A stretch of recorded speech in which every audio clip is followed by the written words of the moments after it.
Tantor Audio, a division of Recorded Books, presents American Autopsy, one medical examiner's decades-long fight for racial justice in a broken legal system. By Michael M. Baden, M.D. Afterward by Peter Neufeld. Narrated by Tom Perkins. Prologue. Medical Examiner on the Road.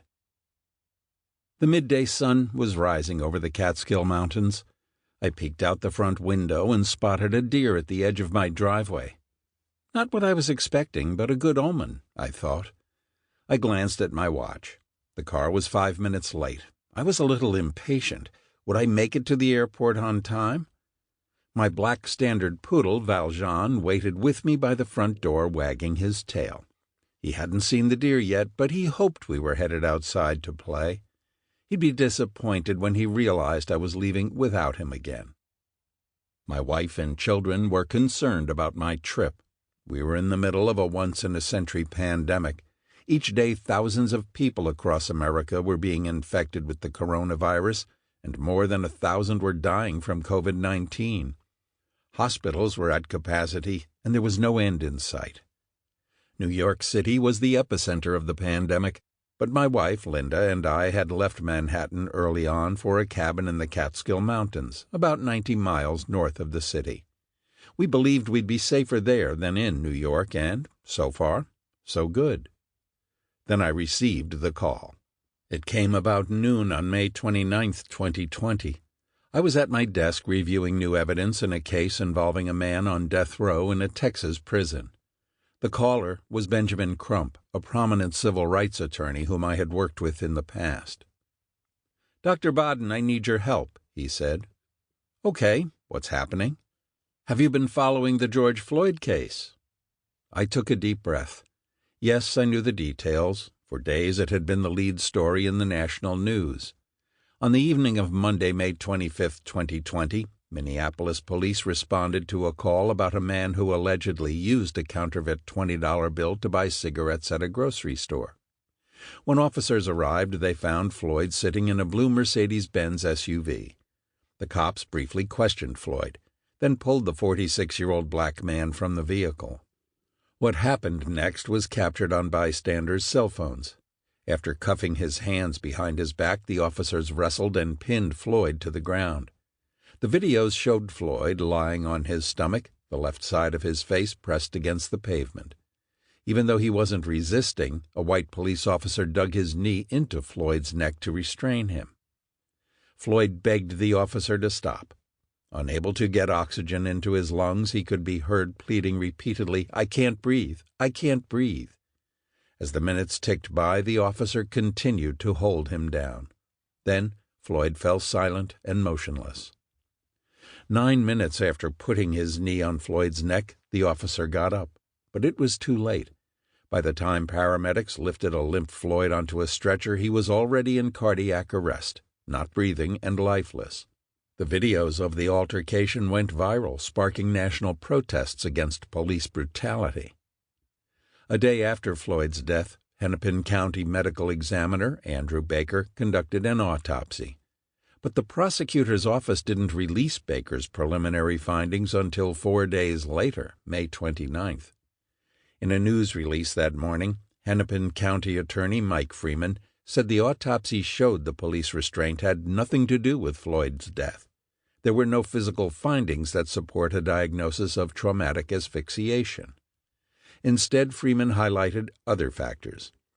He said Floyd's underlying health problems, including pre-existing cardiovascular disease and potential intoxicants in his system, had likely contributed to his death.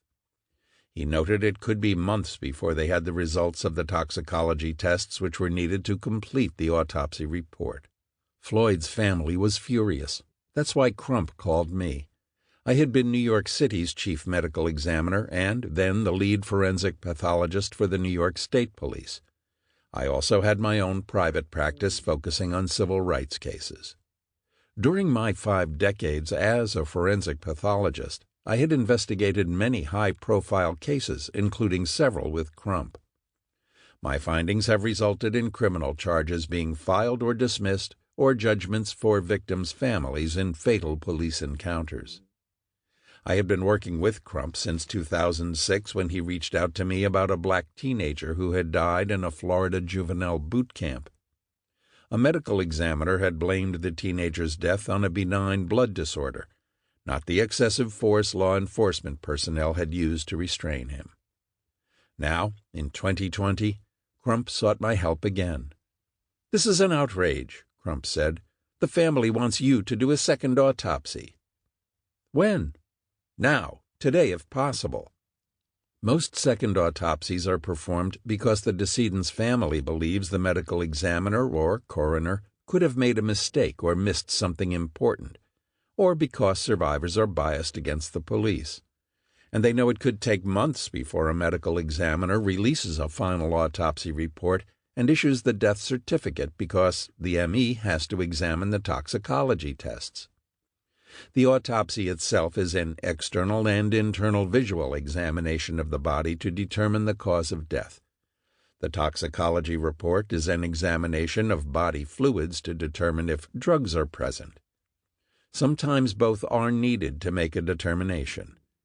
They want a second opinion, but families don't have much time to decide whether to hire a forensic pathologist to conduct a second autopsy because they need to bury or cremate the body. If the family has any doubts or misgivings, it may make sense to them to proceed with the second autopsy. Crump was concerned about something else. Medical examiners are supposed to be independent scientists, but he knew that wasn't always the case. They work so closely with law enforcement that they often consider themselves part of the prosecution team, the so-called good guys. They are, therefore, supposed to help police and prosecutors defeat the bad guys, the defendants and their lawyers. In cases where police have caused the death of a bad guy, Crump had seen how medical examiners often found ways to shift blame away from law enforcement and onto the victim. That's why he pressed me. "We need you right away." Silence. Yes, I wanted to do it, but the pandemic complicated everything. I promised Crump I'd talk to my family and call him right back. When I broached the subject with my wife, who's an attorney, she didn't hesitate. "You've got to go." She reminded me how I'd been fighting for social justice for years. "This is for all you've tried to do. This death clearly exposes what you've been saying for decades." My 3 children, all doctors, expressed concern about the trip. They and Linda wanted to make sure I was properly protected from the virus, for which we didn't yet have a vaccine. That meant double masks and safe distances from others at all times, even while I was in meetings. If I contracted the coronavirus, I knew the outcome wouldn't be good. It would probably kill me. Yes, I was in good health, but the virus seemed to be hitting seniors the hardest. My children had warned me about overcrowded hospitals and the glaring shortage of personal protective equipment. Still, I had to go. I phoned Crump to let him know. "I'll call you as soon as I make flight arrangements," I said. I hung up and scrambled. I had a lot of work to do. My wife helped me make the reservations. With so many airlines grounded because of the pandemic, it was hard finding a flight. I managed to book a direct flight to Minneapolis, but it was for late afternoon the next day, and I'd have to fly out of Newark Liberty International Airport, more than 100 miles south of Bethel. I called Crump back and told him my travel plans. I asked him for the telephone number of the funeral home. I wanted to see if I could perform the autopsy there and to ask if they had any of the equipment that I'd need but couldn't bring on the airplane, such as a scalpel, a knife, scissors, and a bone saw. Crump said he'd handle that and would arrange for someone to transport me from the airport to the hotel where he and other lawyers were staying. There, they'd update me on the case. I didn't sleep much that night. I stepped mentally through the upcoming autopsy, careful not to miss anything. This death had profound implications. The video had captured the horror of what had happened outside the grocery store. Bystanders had shouted at the officers, saying they were killing Floyd. Yet the cop whose knee was on Floyd's neck appeared to be enjoying the situation. He looked directly into the phone camera of one of the bystanders with an imperious smirk that seemed to say, "I'm a police officer. I'm in charge here, and there's nothing you can do about it." I knew from experience that medical examiners, prosecutors, and officers often used preliminary autopsy results to spin fatal police encounters in favor of the police. After releasing their version of an incident, law enforcement might refuse to disclose further important information for months, hoping public interest would fade. The following morning I packed my small rolling suitcase with a green scrub autopsy outfit, my magnifying glass to better evaluate small abnormalities and injuries, an old gray ruler with inch and centimeter markings, and my cell phone and charger to take autopsy photographs. I included folders with information about the Texas death row case I'd been working on when Crump called. Delta Flight 4677 would depart at 4:47 p.m. Now, as I bent to pet Valjean, it was already noon. I was cutting it close. I looked at Linda. "I'll be careful." She smiled. "I know." A horn beeped. Valjean barked. The deer scampered away. It was time to go. I kissed Linda and Valjean goodbye. "Be safe," she whispered. "I will," I promised. Linda had to hold back the dog as I opened the door. I put on my face mask, wheeled the suitcase to the car, and tossed it in the trunk. I knew the driver, Robert Schwartz, who was born and bred in the Catskills. He had driven me to airports many times before. "Where you going, Doc?" "Minneapolis," I said. He smiled. I think he knew why, but didn't ask. We headed east on New York State Route 17, then south on the Garden State Parkway. I stared out the window at the countryside. Everything was in bloom, the flowers, the trees. It was May 30th, 2020. Usually the roads would be crowded with families headed to the beaches along the Jersey shore. But today there was no traffic because of COVID. It felt ominous. The airport, likewise, was a ghost town. Schwartz dropped me off at the Delta terminal. Very few people were at security or the boarding gates. Everyone was wearing masks. Early for my flight, I sat down at my gate, making sure I was at least 6 feet away from anyone else. I was antsy. I just wanted to board the plane and get there. The airport televisions were turned to the cable news stations, and the stories rolled over and over. COVID, George Floyd, protests in city after city. I wondered if the large crowds of shouting protesters would lead to more coronavirus cases. At least many of them were wearing masks. Finally, my flight was ready to board. I watched the other passengers head to the gate. There weren't many. On board, many of the seats were covered with yellow tape to prevent passengers from sitting next to each other. We prepared for takeoff. Only a third of the seats were full, but people still felt too close. No one was flying unless they had to. The engines whined. In a few minutes we would be airborne. In a few hours I would be there. I was anxious to see Floyd's body, to see what was done and wasn't done at the first autopsy. In my opinion, all autopsies begin at the scene of the death. I saw on the video that this death could have been due to neck compression and positional asphyxia, which happens when too much pressure is placed on a person's neck, face, or back when they're prone. That kind of restraint prevents a person from breathing, but leaves no visible marks discoverable at autopsy.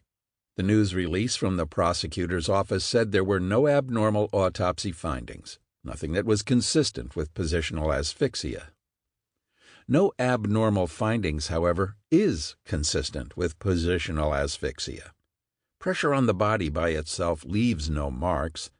I wondered, would the public even understand the term positional asphyxia? I shook my head. I felt that I was going to Minneapolis to simply confirm the obvious, to add the weight of expertise to what everyone could clearly see for themselves in the video. If it wasn't for that video, it would have been the word of policemen against the word of civilian witnesses, and prosecutors and grand juries almost always believe law enforcement. I thought about taking out my paperwork, but I was tired. The day was catching up with me, and the next few days would be hectic. As the plane taxied down the runway, I closed my eyes.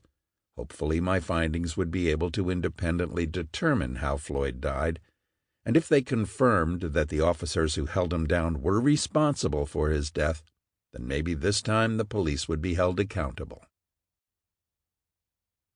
Chapter 1. Moonlighting. Another night, another 8 hours of broken limbs and stopped hearts. I was exhausted. It was the autumn of 1960, and I had spent a long day at the Bellevue Hospital emergency room in New York City. Now I was headed uptown, ready for a quiet evening with my then-wife, Judy Ann, and our 1-year-old daughter, Trissa. I was hoping I could provide some relief for Judy Ann, who was juggling medical school, a toddler, and a difficult pregnancy. When I walked into our apartment, something in the kitchen smelled delicious. Spaghetti and meat sauce with garlic bread. But then the phone on the wall started to ring. Judy Ann answered. "It's for you," she said, handing me the phone. It was a clerk at the medical examiner's office rattling off a name and address. "Hold on," I said. I found a pen and scrap of paper by the sink. "Okay, I'm ready." I scribbled it down. "I'm on my way," I said. I hung up and turned to face my wife. "I have to go." "What is it tonight?" "Dead baby." She grimaced. "Where?" "Harlem." My wife knew the drill. I stuffed the paper in my pocket, grabbed my briefcase, kissed her goodbye, and headed out the door. I probably wouldn't be back until after midnight. I hurried down 2 flights of stairs and into the street. I stopped for a moment to catch my breath. It was a crisp autumn night, and the stars stretched across the slice of sky above the buildings. I flipped up my coat collar, then bounded down the block to my blue 1958 Nash Rambler. I started it up and headed east, then north on Franklin Delano Roosevelt, FDR, Drive. As always, I was in a rush. I had 2 jobs. During the day, I worked at Bellevue Hospital, where I was an intern in internal medicine. Then 3 nights a week, I worked as an assistant medical examiner, tour doctor, the physician who goes to a death scene. It was ironic. At one job, I saved lives. At the other, I figured out how they'd been lost. I knew I couldn't maintain this pace forever. At some point, I'd have to decide between internal medicine and forensic pathology. It should have been an easy decision, but I was struggling with it. Internists, specially trained physicians who diagnose and treat a wide range of complicated medical problems, were respected specialists. Forensic pathologists, specially trained physicians who examined and dissected the bodies of people who died suddenly, unexpectedly, or violently, were looked down on by the medical establishment. Before World War II, some physicians saw the field as a dumping ground for alcoholic and incompetent doctors who couldn't make it in the life-saving business. Instead, they ended up doing autopsies, analyzing others' failures. I certainly didn't see it that way. For me, forensic pathologists were medical detectives. They looked for microscopic clues as they put together complex puzzles. When all the pieces were in place, they could tell if someone had died of natural causes or by accident, suicide, or foul play. My path had seemed so clear when I began medical school in the fall of 1955. I wanted to follow in the footsteps of Dickinson Richards and André Cournand, well-known internists at Bellevue Hospital who would later be awarded the Nobel Prize in Medicine for their groundbreaking work in heart and lung disease using cardiac catheterization, a procedure that measures how well the heart is working. But then my ambitions began to change. During my first year at New York University's School of Medicine, I dissected, as all medical students did in those days, a formalin-fixed, dried-out human cadaver. We knew nothing about the corpse other than it had been donated for medical students to perform anatomical dissection and learn how the body functions. The professor, an old Viennese anatomist, suggested that if we wanted to learn more about the human body, we could go across the street to the New York City Medical Examiner's office at Bellevue Hospital. "That's where autopsies are done on fresh bodies every day," he said. I loved anatomy, so I took his advice and quickly discovered that I liked everything about medical examiner autopsies, the entire experience. I'd watch in awe as doctors holding scalpels, scissors, and bone saws, or other tools of the trade, carefully dissected the bodies lying atop steel tables. The building itself added a strange ambience to the process. At the time, the New York City Medical Examiner's office was in Bellevue's pathology building on the hospital's sprawling campus near the infamous psychiatric hospital. The morgue was on the second floor of a 4-story Victorian building, a cavernous room with tall windows and a 20-foot ceiling. Bodies were stored in the basement and hoisted by rope by the doctor or diener, a morgue assistant, to the second floor via a small early 1900s freight elevator. There was no air conditioning. It was brutally hot there in the summer. Opening the rooftop windows provided a welcome draft, but it also created a pathway for huge flies attracted by the dead. The room always had a strong odor of formaldehyde. You'd almost expect to see Dr. Victor Frankenstein in his white lab coat hovering over a corpse, knife in hand. The room was not a place for the squeamish. Yet during my first visit I was strangely drawn to it. All the elements that excited me about pathology were there: the mystery, the thrill of solving a puzzle, the rigor of research, and the connection with public health. It helped that during my first visit I met a man who would take me under his wing, Milton Halpern, the chief medical examiner, who I'd first encountered a few years before when he gave a talk to the Pre-Medical Society of the City College of New York, his alma mater. When I stepped into the autopsy room, a group of white-coated doctors remained in the hallway, far from the autopsy table where Halpern worked alone on the remains of a 35-year-old man. I walked over to Halpern and reminded him of that talk at the City College when he had invited us to visit him at the city morgue. "Well, here I am, a first-year medical student," I added. Halpern smiled at me and said he was trying to determine if the man in front of him, whose body was spotted with red blisters, some containing pus, had died of smallpox. Smallpox? I shook my head. That highly contagious, disfiguring, and often deadly disease had been nearly eradicated by a global vaccination campaign. It was rare to find the disease anywhere in the world, let alone the United States. If it were smallpox, it could have a profound effect on the city's public health. Everyone in New York would have to be vaccinated again. 8 years before, in 1947, I had stood in a long line around Brooklyn's Cumberland Hospital waiting to be revaccinated against smallpox, along with 6 million other New Yorkers throughout the city, because a businessman had returned to Manhattan from Mexico with smallpox. 12 people were infected, 2 died. All of us already had the easily recognizable circular smallpox vaccination scar on our shoulders from childhood, but the health commissioner wanted to revaccinate everyone just to be safe. It worked. New York City's vaccination effort, the most massive vaccination program in a U.S. city at that time, stopped the spread. "Bring over those lights," he said, pointing to lights on 2 green 3-legged stools used for autopsy photography. He then took a lot of 35mm photographs with an old medical examiner's camera. He also sent me to the NYU Medical School library across the street to search journals from the 1880s that compared smallpox to similar diseases and explained how to tell them apart. For instance, certain forms of chickenpox can look like smallpox. I pored over the papers, pulling as much information as possible. But I wasn't done. I also talked to the chairman of the pediatrics department, who had done work on fatal chickenpox cases in children. I was like a sponge soaking in as much information as possible. When I returned, I gave Halpern my report. He nodded as he listened. I could tell he was impressed that I had put together so much information in such a short time. He said the microscopic slides would be finished tomorrow, and he'd know whether it was smallpox or chickenpox by the appearance of the nucleus in the white blood cells. When I returned the next day, he had a big smile. "Hemorrhagic chickenpox," he said.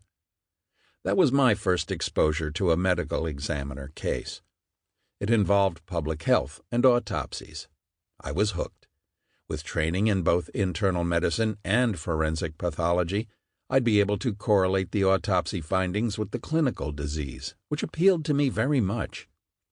I volunteered in Halpern's office throughout medical school, and when I started my internal medicine residency at Bellevue, I began moonlighting there as a second job. Because I had a license to practice medicine, Halpern hired me as an assistant medical examiner.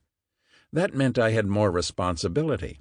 I could go to death scenes by myself and sign death certificates, things I couldn't do as a student. I was paid $25 for an 8-hour shift. Issuing accurate death certificates is the most important part of a medical examiner's work. At that time, 90,000 people died each year in New York City. About 30,000 were reported to the medical examiner's office, and about 8,000 required autopsies. All deaths have to be certified either by a treating doctor or medical examiner. Family members need the document to settle estates, claim life insurance, or collect government benefits. Public health officials use them to compile data and statistics on why, where, and how people die. That's why I went out to Harlem that night. I had to investigate and help find the baby's cause of death. This could mean not only examining the body at the scene, but also interviewing family and neighbors for valuable information about medical history and what had happened to the girl that day. As I drove, I prepared myself. Seeing the body of a child is always a shock, and I couldn't let my emotions interfere. I reminded myself that my job was about science, gathering facts and evidence, seeing what had happened. At a scene, the tour doctor has to decide whether to issue a death certificate right away, allowing the family to make funeral arrangements, or send the body to the morgue for possible autopsy. Babies and children were always sent to the morgue because the cause of death was more likely to be unnatural. Maybe that's why I was still considering my career choices. As an internist, I wouldn't have to subject myself to these awful sights. I got off the FDR Drive and headed west on 125th Street, cutting through one of the toughest sections of New York. When I went to death scenes at night, a police officer was supposed to meet me at the location. I sure hoped one would be waiting there tonight. Yet I didn't see any cops when I parked in front of the building. Even though it was late, there was still some people hanging out on both sides of the block. I took a deep breath and grabbed my briefcase, filled with papers and a camera. As usual, I'd take detailed notes of the scene and body. Entering the building, I saw the place was a walk-up, no elevator. I'd have to trudge up the stairs. And, of course, the apartment was on the top floor. When I got there, the police officer was standing outside a door, a "what the fuck am I doing here" look on his face. "Inside," he muttered. I nodded and walked into the apartment. The parents were seated in the living room, crying.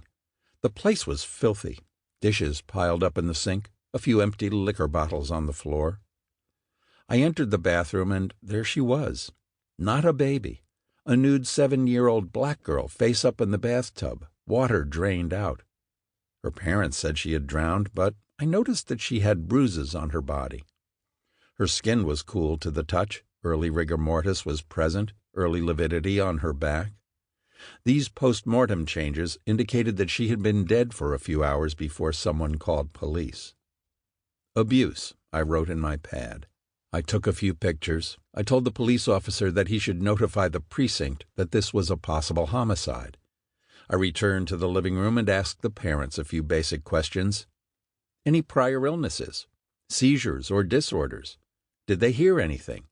How long had she been left alone in the tub? Then I stopped. I knew that arriving officers would take over that part of the investigation. Before leaving, I went into the kitchen and checked the refrigerator. Lots of beer bottles, no milk, little that a child could eat. As I prepared to leave, one of the officers approached me. "Dispatch wanted me to go to another case," he said.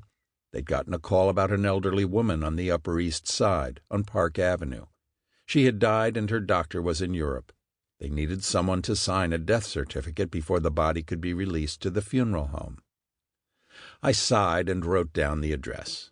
When I left the building, well after midnight, many people were still out in the street.